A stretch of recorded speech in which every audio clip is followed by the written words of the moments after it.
Hi, I'm Mr. McQuay, and today we're going to talk about the drill press, which is one of the most common tools in our labs, and it's one very useful tool.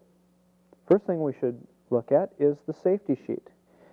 This should be located around the drill press. Ours is right here, and you should read through that to make sure that you understand everything. If you don't, this is a good time to talk to the instructor and to get clarification. Don't just assume and don't just guess. Make sure that you understand completely. We'll start from the ground up and talk about the features of the drill press. The first thing that you need to be aware of is your safety zone. And if you look at the floor, there's this yellow stripes. And most of our labs are going to have this area. If you're using the drill press, you need to be the only one in this area. No one else can be in this area, and that makes it a lot safer. No one's going to bump you or push you, and that way you won't accidentally ruin your project or get hurt. The next thing that we're going to look at is our table. Our table can be raised and lowered, and we have to make sure that it's in the right spot. If you can look at our table here, you can see that a few students have actually drilled into the table, and that's not a good thing. So we're going to make sure it's at the right height and it's positioned so that we won't be drilling through it. The way we can do that is we can raise and lower it by this crank on the side. Now this is a really nice drill press in that the crank lowers it and raises it. Some of the other drill presses that you're going to see are going to have a lever on this side that you have to loosen to be able to raise and lower it. Some of them you just loosen the lever and lift up and down. Other ones you have to loosen the lever here and then use the crank. The lever just tightens it so it doesn't move on you. Now, to make sure that we're at the right height, we're going to have to check by putting a bit in this, which is called the chuck. And I will grab a bit that I have sitting here, and we're going to use a Forstner bit. That's what this is called, is a Forstner bit. This is going to take a lot of material out really quite fast and easily. The thing with the Forstner bit, though, is it's very sharp. The cutting surface here can easily cut you if you accidentally get it caught on you, or if you reach in and try to do something. So you have to be aware of the cutting surface. Now to fit it in the chuck, I'm going to loosen the chuck by just twisting it till it's open. Put my drill bit inside and then snug it up by twisting the opposite way. Once it's snug, I'm going to use the key, which is right here on this chain. Now this drill press has it attached by the chain, which is kind of handy. You don't have to go looking for it. If you do not see the key at the drill press, ask your instructor to give it to you. I put it in this hole and I tighten it and snug it up as tight as I can get it. Then I do it for the next one. There's 3 holes that I have to put it in the chuck to tighten it up. That way it is even and it's nice and snug. I don't have to worry about it coming off. Make sure that you take the key out of the chuck. You cannot leave the key in there. If you do this and turn the machine on, this will come flying out and it will hurt. So make sure the key is taken out and put back where it needs to go. Now, we can check how deep this is going to be cutting. How we do that is we used the crank on the side and see how far down it goes. There's a depth stop right here that we can adjust how far we want it to go. Now, to be sure that we're going the right depth, we need to put our project on here. And I have my project right over here. I'm going to grab it. I also have a scrap piece of board that I'm just going to put under it. And that way I know for sure that I'm not going to damage the table by drilling through it. Now, I have 3 holes that I want to drill. 3 holes right there.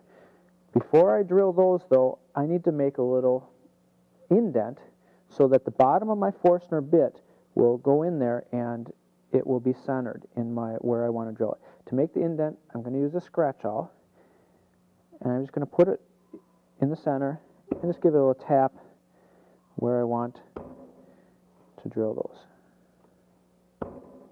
Okay, I'm setting the scratch saw back down. And then I also have a mark on the side at how deep I want to go.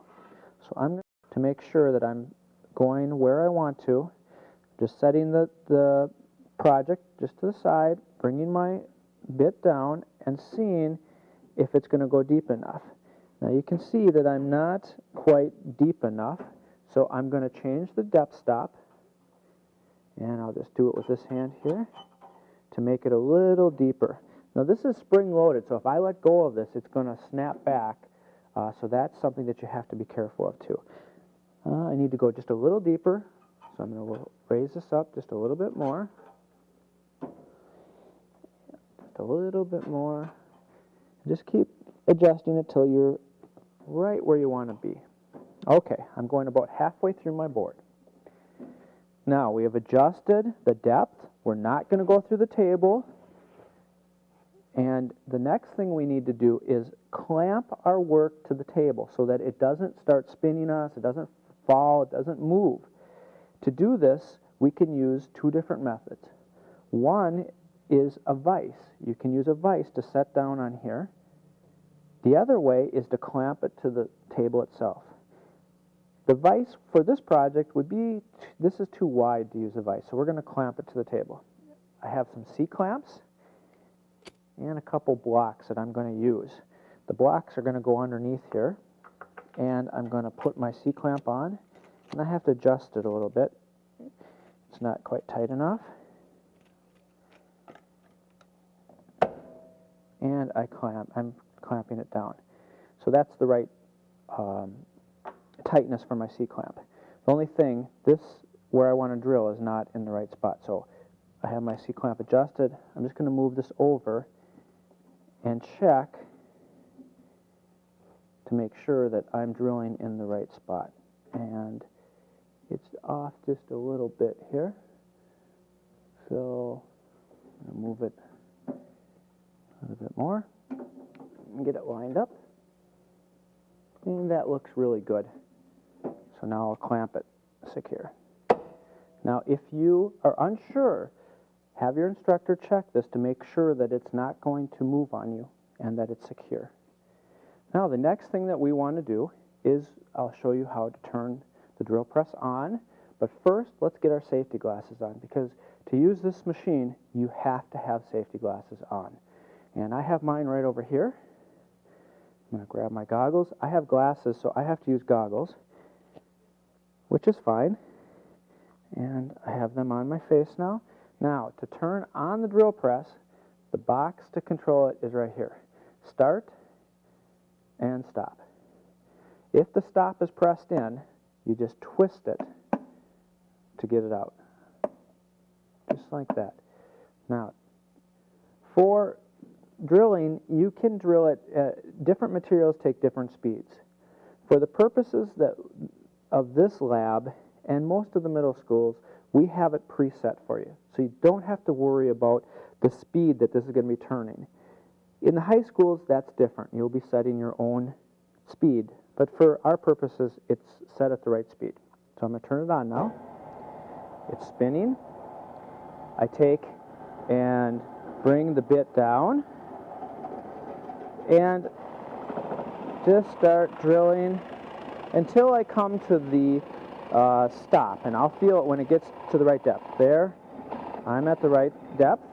I put it up, I shut it off, and I wait till the bit stops. Don't reach in, because you will get caught and it will be very bad. Even when you reach in after it stops, be very careful. If you get your hand caught on the edge of that Forstner bit, it will hurt. Okay, my project is done with that hole. I would repeat this on all my 3 holes, and that is the drill press. Make sure that your area is cleaned up before you leave, and put away any of the tools that you have gotten out.